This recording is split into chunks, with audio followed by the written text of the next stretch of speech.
আমি সেই মেয়ে। বাসে, ট্রেনে, রাস্তায় আপনি যাকে রোজ দেখেন, যার শাড়ি, কপালের টিপ, কানের দুল আর পায়ের গোড়ালি আপনি রোজ দেখেন। আর আরো অনেক কিছু দেখতে পাওয়ার স্বপ্ন দেখেন। স্বপ্নে যাকে ইচ্ছে মতো দেখেন, আমি সেই মেয়ে। বিহারের প্রত্যন্ত গ্রামে দিনের আলোয় যার ছায়া মারানো আপনার ধর্মে নিষিদ্ধ, আর রাতের গভীরে যাকে বস্তি থেকে তুলে আনতে পাইক বা বরকন্দাজ পাঠান আপনি। আর সুসজ্জিত বিছানায় যার জন্য অপেক্ষায় অধীর হয় আপনার রাজকীয় লাম্পট্য, আমি সেই মেয়ে।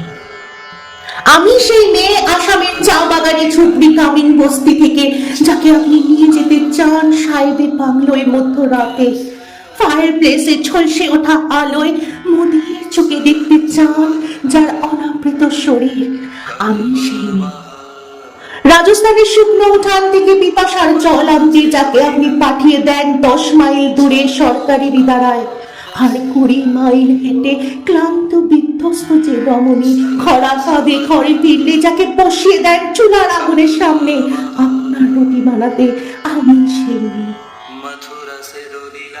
যাকে নিয়ে আপনি মগ্ন হতে চান গঙ্গার ধারে কিংবা ভিক্টোরিয়ার সবুজে কিংবা সিনেমা হলের নীল অন্ধকারে, যার চোখে আপনি এঁকে দিতে চান ছোটা স্বপ্নের কাজল, আর ফুরিয়ে যাওয়া সিগারেটের প্যাকেটের মতো যাকে পথের পাশে ছুঁড়ে ফেলে আপনার ফুল সাজানো গাড়ি শুভ বিবাহ সুসম্পন্ন করতে ছুটে যায় শহরের পথে।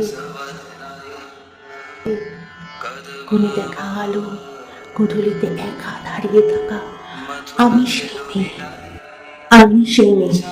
এমনকি দেবতারাও যাকে ক্ষমা করেন না, অহংকার আর শক্তির দম্ভে যার গর্ভে রেখে যান কুমারীর অপমান, আর চোখের জলে কুন্তি হয়ে নদীর জলে বিসর্জন দিতে হয় অন্যকে, আন্তর্যকে, আমি সেই মেয়ে।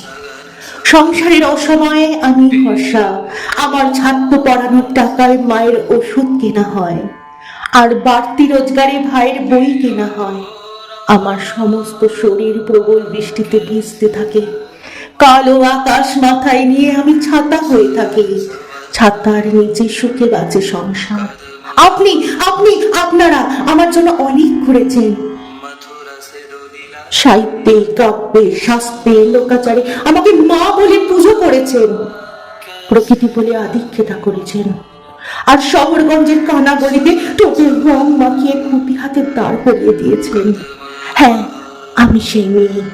একদিন হয়তো একদিন, হয়তো অন্য কোনো একদিন আমার সমস্ত মিথ্যে পোশাক ছুঁড়ে ফেলে দিয়ে আমি হয়ে উঠব এক অসামান্য।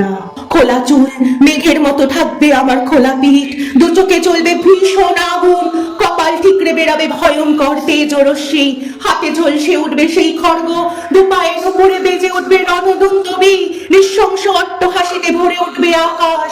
দেবতারাও আতঙ্কে স্তব্ধ হয়ে বলতে থাকবে মহাপ্রগাং ঘোরাং মুক্ত কেশিক চতুর্ভুজাং কালিকাং দক্ষিণে খাং মুন্ডমালা বিসর্বিতাং। বিভৎস দাবানলের মতো আমি এগিয়ে থাকবো, আর আমার এগিয়ে যাবার পথের দুপাশে মুন্ডহীন অসংখ্য দেহ ছটফট করতে থাকবে। সভ্যতার দেহ, প্রগতির দেহ, উন্নতির দেহ, সমাজের দেহ। হয়তো আমি সেই মেয়ে, হয়তো বা